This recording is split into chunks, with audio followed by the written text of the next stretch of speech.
Well, here's my 2016 Firework Stash.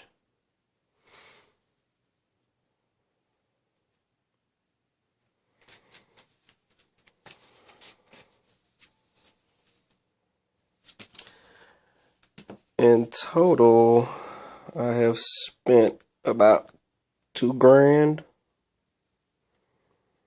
and I got about $300 worth of free stuff, so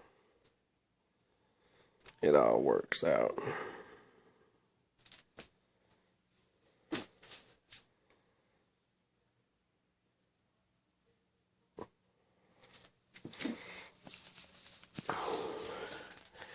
I got some 1.3 gram rockets, some special rockets.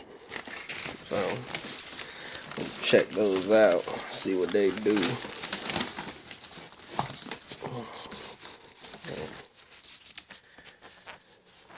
Yep, this is it. 2016.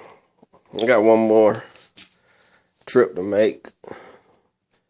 Let's get some megaton stuff in, so, you know, hopefully that'll be the end.